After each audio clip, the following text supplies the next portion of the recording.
नमस्कार. टाटा इंडिकॉम प्रस्तुत गरजा महाराष्ट्र या आमच्या विशेष कार्यक्रमात आपल्या सर्वांचं मनपूर्वक स्वागत. आज ज्या संस्थेचं काम आपण पाहणार आहोत ते काम आहे समाजाबाहेरच्या समाजासाठी केलेलं. असा समाज ज्याचं मतदार यादीत नाव नाही, गाव नाही, राहायला घर नाही, भीक मागत जगणं हेच त्यांच्या नशिबी आलेलं. असा समाज जो जवळपास 50 जाती जमातींचा मिळून बनलेला भटके विमुक्त अशा नावानं गणला गेलेला.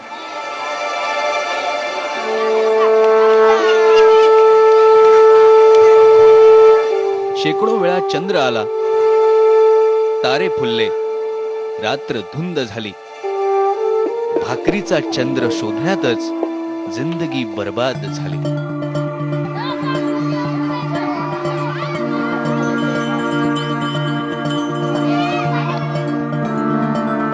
कविश्रेष्ठ नारायण सुर्वेंच्या या ओळी ज्या समाज घटकाला अचूक लागू पडतात ते हे भटके विमुक्त.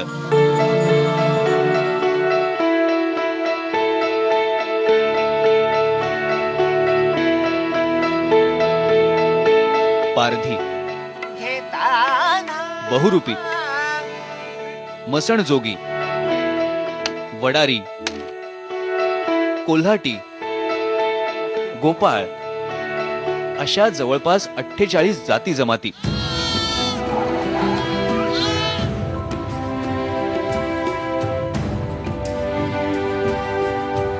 ज्यांची पाळंमुळं रुजली आहेत संस्कृतीच्या कडक गूढ अंधारात.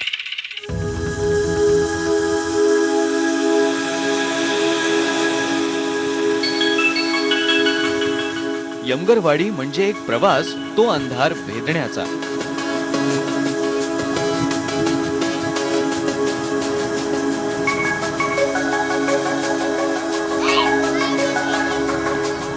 शेकडो आयुष्यांच्या भणंग नशिबावर प्रकाशाचा एक छोटासा कवडसा म्हणजेच यमगरवाडी.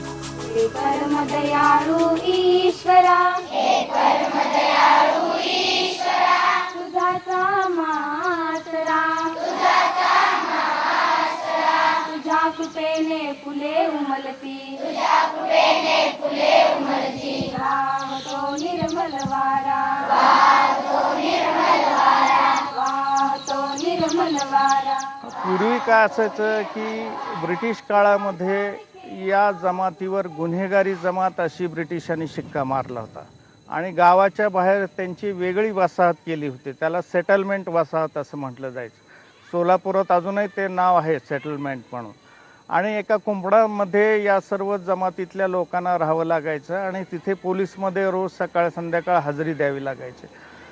स्वातंत्र्यप्राप्तीनंतर तत्कालीन पंतप्रधान पंडित जवाहरलाल नेहरू ज्यावेळेस सोलापूरला आले होते त्यावेळेस ही सेटलमेंटची कंपाऊंड त्यांनी तोडली आणि विमुक्त, मग हा विमुक्त शब्द तेव्हापासून आला. ज्येष्ठ समाज कार्यकर्ते गिरीश प्रभुणे यांनी या यमगरवाडी पॅटर्नचा पाया रचला. भटके विमुक्त विकास प्रतिष्ठान आणि विकास परिषद या दोन संस्थांच्या आधारे 1993 साली हे काम सुरू झालं.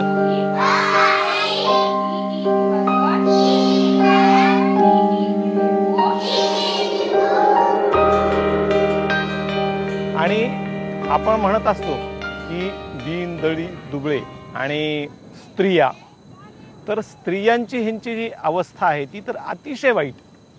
म्हणजे ज्या स्त्रीला माणूस म्हणून कसलंही स्थान नाही अशी ती अवस्था होती. आणि लक्षात असं आलं की ह्यांच्यावर त्या कुप्रथामुळं अन्याय तर होतातच होतात, पण ह्या अन्यायातून बाहेर पडण्यासाठी म्हणून त्यांना कुठलाही सुटका नव्हती, दार नव्हतं आणि त्यांना ह्या अन्यायातून बाहेर पडावं असं वाटतही नव्हतं. म्हणून मग त्यांच्या बरोबर राहत असताना असं लक्षात आलं की ह्या सगळ्या गोष्टीचं मूळ कारण जर काय असेल तर ते शिक्षण. रानावनात हुंदडणारी ही रानपाखरं यमगरवाडीच्या त्या झोपडी वजा शाळेत पाला पाला मरून एकत्र आणली गेली. तो दिवस होता 22 ऑगस्ट 1993.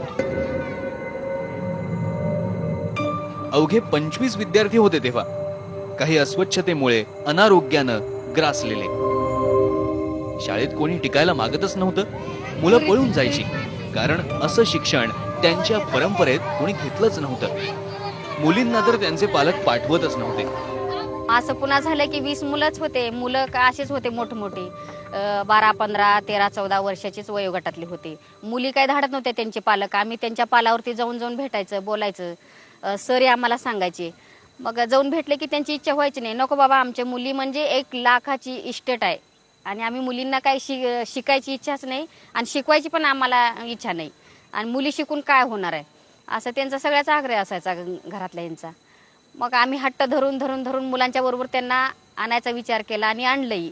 आणि तसं मग त्यांना त्यांचे आई वडील काही जणांच्या झेलमध्ये राहायचे, काही जणांचे पळून गेलेले, काही जणांचे लग्न दुसरे करून दुसरीकडे गेलेले कुटुंब तयार करत.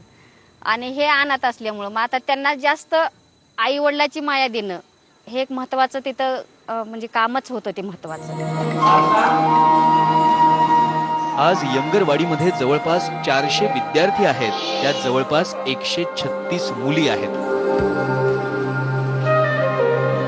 हे 400 विद्यार्थी म्हणजे 400 कहाण्या आहेत, अंगावर शहारे उमटवणाऱ्या. कुणाचे आई वडील आहेत, कुणाच्या घरच्यांचा पत्ता नाही. कुणाचा बाप 8-8, 9-9 वर्ष जेलमध्ये, तर कुणी स्वतःच्या डोळ्या देखत बापानं आईचा खून करताना पाहिलेलं. प्रत्येकाच्या घरची परिस्थिती अशी वेगळी आहे.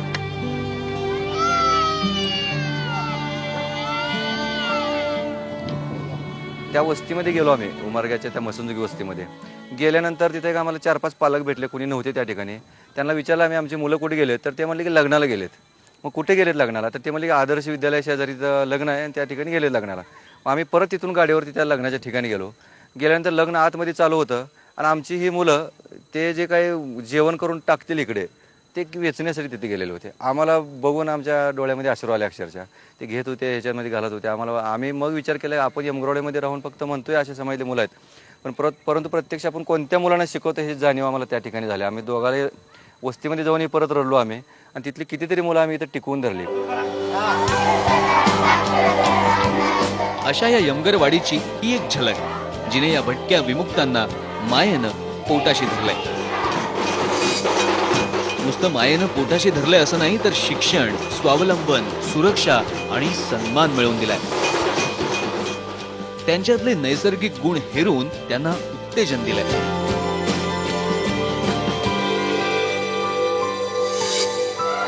विज्ञानाची ही प्रयोगशाळा आणि त्यातले हे स्पेसिमन्स, त्यात विशेष काय असं तुम्ही म्हणाल, पण शहरी शाळांसारखे हे स्पेसिमन विकत आणलेले नाहीत. हे साप वगैरे या मुलांनीच पकडलेत. यमगरवाडी म्हणजे 38 एकरवरची फक्त एक शाळा नाही, माणूसपणाच्या वाटेवरचं कृतीतून सिद्ध झालेलं ते एक हास्य आहे.